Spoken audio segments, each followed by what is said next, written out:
Hi, I'm Bowes Renna, and let's be honest, midlife is not the crisis they told us it was going to be. Or is it? A little bit sweaty, a little bit droopy, but let's face it, it's the era where we can take the monkey off our back, where we can say exactly what we mean, and maybe laugh at the nonsense that we used to put up with. And also, we can discover, we hope, that confidence isn't just about being perfect. Although sitting next to these specimens of perfection next to me, my colleagues Farr and Clare Kissane, maybe I'm wrong. We're going to share some stories, some strategies, I hope have a few laughs along the way, and we're going to talk about speaking up without shrinking down, and maybe freeing a bit of that inner warrior spirit. Do you know what Boudica, who Boudica was? Yeah. A little bit about Boudica, but do you know what Boudica means? No. Means victorious queen, which I really like. So what we're going to do is we're going to look at shaking things up a bit and freeing our inner Boudica. Let's booty. Shake your booty. Shake your booty, exactly. So, Annie and Claire, I've known you for a while. Tell me something. How did you get to where you are now? What's been your life journey? What are the highlights?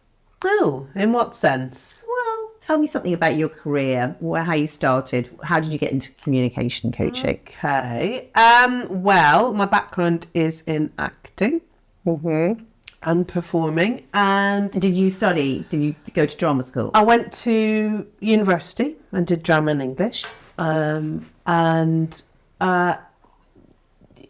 So acting was the background, performing a lot of classic. I tend to play nuns and nurses. I'm Irish. Okay. Hence the green.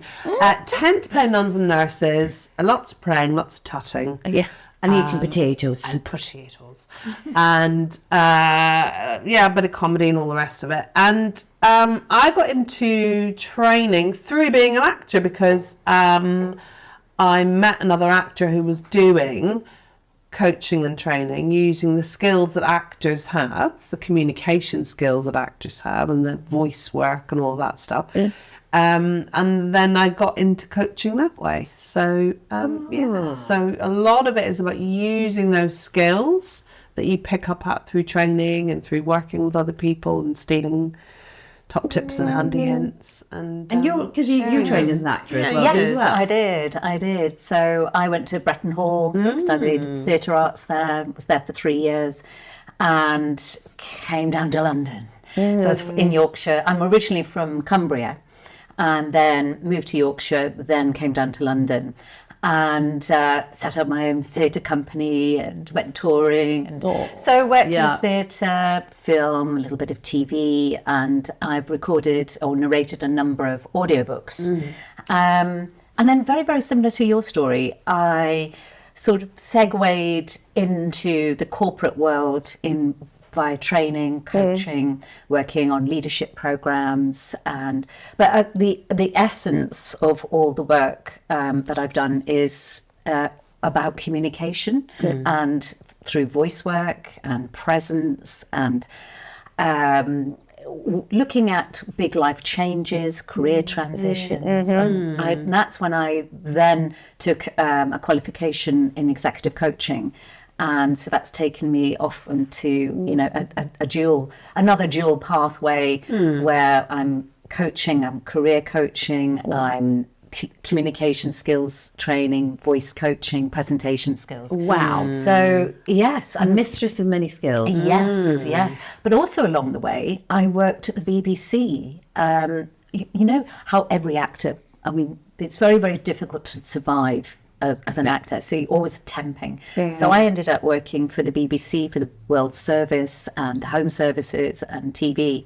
And then what were you doing? I was a production coordinator, a radio production assistant, and then eventually you've seen behind the scenes as well. Absolutely. So and then I was a production manager in political programs, and so I was there for a number of years, running this other life in the training and acting in the acting world. But interesting. So you've seen both sides of the business and how to produce it and everything. But you talk about these skills that we bring because I come from a performance background as well. So what are the skills would you say that actors bring to the corporate world?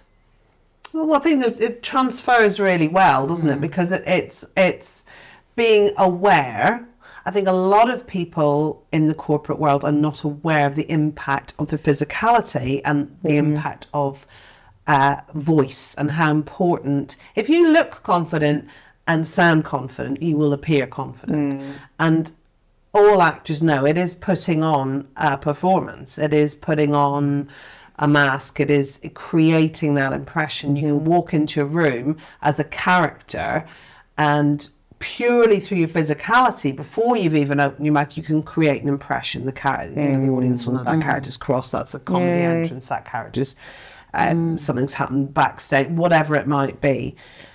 So it's an awareness of all of that. And then, of course, coupled with when you have training and you're working, you know, as a jobbing actor, you're constantly working on your voice and your physicality in order to maintain it. So it's about maintaining it as well as having those qualities. Interesting you talk about the awareness, because I was talking to somebody, a client the other day, and she said, I feel like I've just been a head being carried around on a stick for most of my life.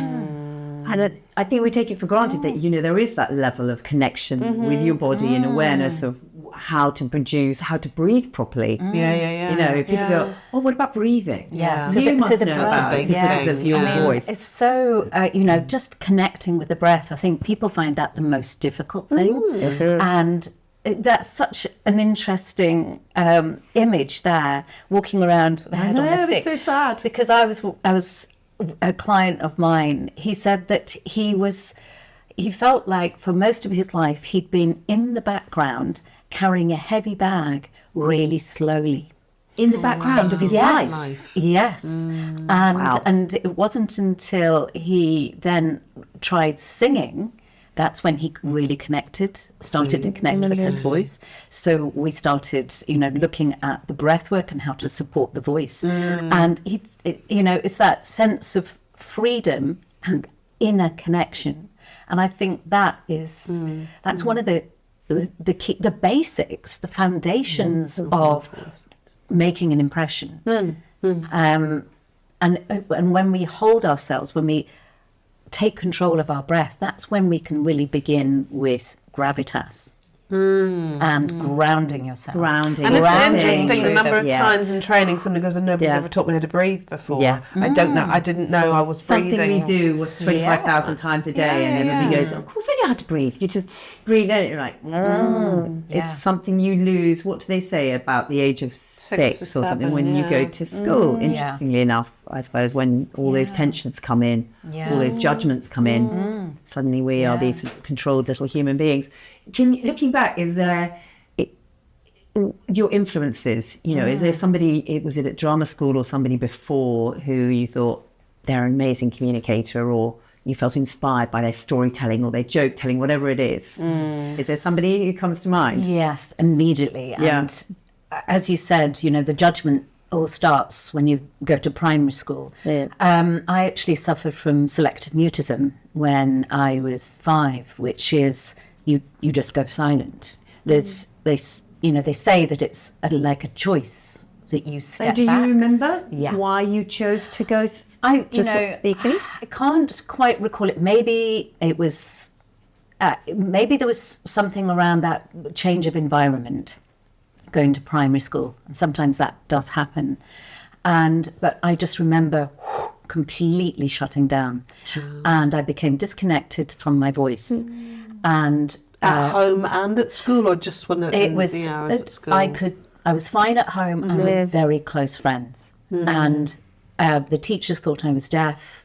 I went to the doctor, and the whole time I had a running dialogue in my head thinking, why do you think I'm deaf? So, and it was quite a strange period of time, completely shut down, and it lasted, you know, for a few years. There was the remnants of it, carried on.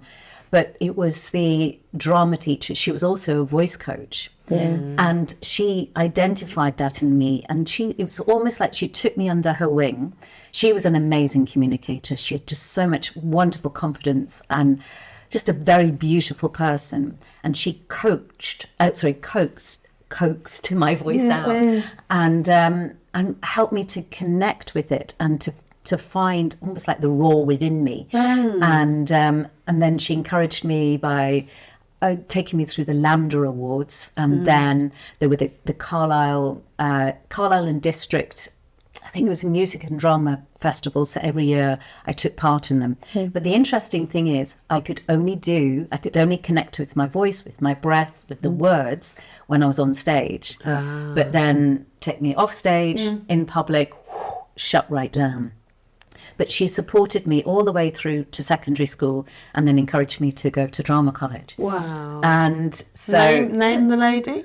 Ina Knowles. Ina. Yes, Ina. She was my second big mother. up to Ina. Nice. And She was interesting, 'cause incredible. mine was a drama teacher as well. I was sent away to boarding school, and mine was this wonderful drama teacher called Miss Lang.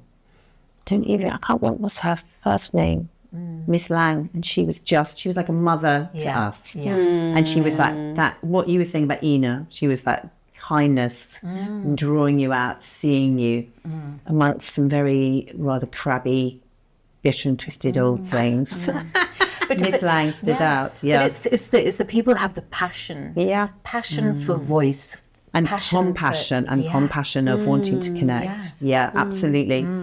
What about you, Annie? Any that come to mind?